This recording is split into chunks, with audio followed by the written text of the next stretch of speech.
नमस्कार मित्रांनो, स्वागत आहे आपले. तर तुम्ही बघताय महाराष्ट्राच्या राजकारणामध्ये किती जलद घडामोडी घडतात. रोज नवीन काहीतरी बातमी येते आणि आत्ताच माननीय अजितदादा पवार यांचा जेव्हापासून निधन झालेलं आहे त्या दिवसापासून तर महाराष्ट्राच्या राजकारणात एक प्रकारे वायुवेगाने घडामोडी घडतात. आणि त्यातच मागच्या 2-3 महिन्यापासून म्हणजे महानगरपालिका या निवडणुकापासून एक महाराष्ट्राच्या राजकारणामध्ये सतत चर्चेली गेलेली गोष्ट म्हणजे दोन्ही राष्ट्रवादी काँग्रेसचं विलिनीकरण, म्हणजे शरद पवार आणि अजित पवार यांच्या पक्षाचं विलिनीकरण होणार. ह्या बातम्या सतत मागच्या 2-3 महिन्यापासून टीव्हीवर येतात, सोशल मीडियावर आहेत आणि सारखं चर्चेला जाणाऱ्या विषय येतो.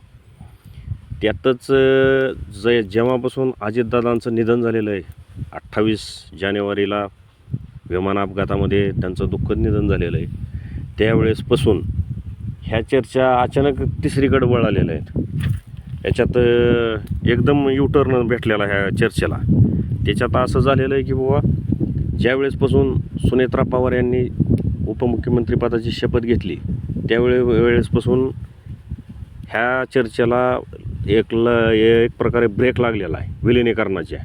त्याला कारणही तसंच आहे की अजितदादा पवार यांचा कुठलाही आमदार किंवा पदाधिकारी स्वतः सुनेत्रा पवार यांच्याकडून या विलिनीकरणाविषयी कुठलंही स्टेटमेंट आलेलं नाही.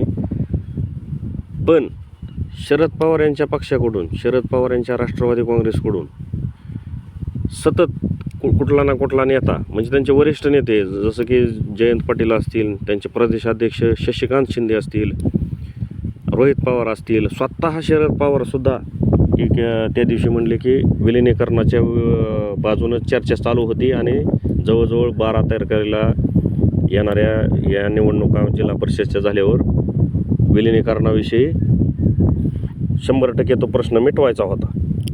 म्हणजे जवळजवळ विलिनीकरण करायचंच होतं असं त्यांच्या बोलण्याचा अर्थ झालेला आहे. आणि आता त्याच्यात शशिकांत शिंदे जे राष्ट्रवादी शरद पवार पक्षाचे प्रदेशाध्यक्ष आहेत ते तर म्हणले की बाबा अजित पवारांची शपथ घेऊन सांगतो, आता स्वतः अजितदादा तर इथं नाहीत पण त्यांची शपथ घेऊन सांगतो की विलिनीकरणाचा विषयी बोलणं झालेलं होतं आणि आता येणाऱ्या 12 तारखेला विलिनीकरण होणारच होतं. आणि आमची तशी सकारात्मक चर्चाही झाली होती, जवळजवळ 100% चर्चा झालेली होती. जिल्हा परिषदची फक्त आम्ही निवडणुकीची वाट पाहत होतो. आणि त्यातच आता एक सोशल मीडियावर राष्ट्रवादी काँग्रेस शरद पवार गटाकडून एक व्हिडिओ प्रदर्शित केला जातो आहे ज्याच्यात शरद पवार, अजित पवार सोडून बाकीचे सगळे शरद पवारांच्या पक्षाचे नेते मंडळी आहेत आणि काहीतरी ते चर्चा करतात. आणि अशा आमच्या बऱ्याच मीटिंग झाल्या आहेत आणि त्याच्यात अजित पवारांचा कुठलाही नेता त्या मीटिंगमध्ये नाही. आम्ही फक्त अजितदादांबरोबरच बोलत होतो त्या चर्चा.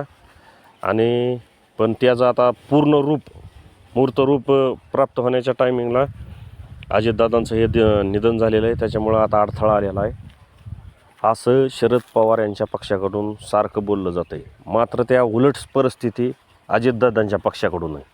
अजितदादांच्या पक्षाचा कुठलाही नेता म्हणजे सुनील तटकरे असतील, प्रफुल्ल पटेल असतील, छगन भुजबळ असतील, धनंजय मुंडे असतील किंवा हसन मुश्रीफ असे सगळेच नेते किंवा कुठल्याही मंत्र्याकडून असं स्टेटमेंट येत नाही की बाबा हो आम्ही विलिनीकरणासाठी राजी आहेत. आत्ताच एक काल आपले सुनील तटकरे यांच्याकडून विधान असं झालं आहे की आमचा विलिनीकरणाला काय विरोध नाही पण आम्ही NDA सोबत आहेत, आम्ही NDA सोबत आहेत. मग जर ते NDA सोबत येणार असले तर आमचं काय अडचण नाही असं त्यांना म्हणायचं होतं की बाबा त्यांचा पक्ष आमच्या पक्षात विलिनीकरण व्हावं. आणि शरद पवारांच्या नेत्यांचं म्हणणं आहे की त्यांचा पक्ष आमच्या ह्याच्यात व्हावा. आता ह्याच्यात वरचढ कोण? अजितदादांच्या निधनापासून सगळे विषयच वेगळा होऊन बसला ह्या विलिनीकरणाचा. जसं की आता पुन्हा एकदा जसं अजित पवार फुटले होते त्या काळात जसं 2 राष्ट्रवादी एकमेकांच्या विरोधात उभी झाली होती वैचारिक पद्धतीनं, त्याच पद्धतीची आता वेळ आलेली.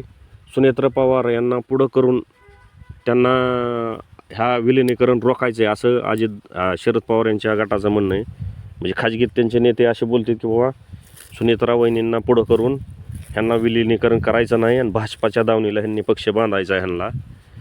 आणि अजित पवारांच्या पक्षांच्या नेत्याचं म्हणणं आहे की आम्हाला अजितदादा कधीच म्हणले नाहीत की विलिनीकरण करायचं 100% असं तसं, फक्त आपल्याला युती करून लढायचं आहे, त्यांच्याबरोबर सोबत राहायचं आहे असं म्हणत होते. आता त्याच्यात अशी शशिकांत शिंदेने तर शपथच वाहिली अजितदादांची.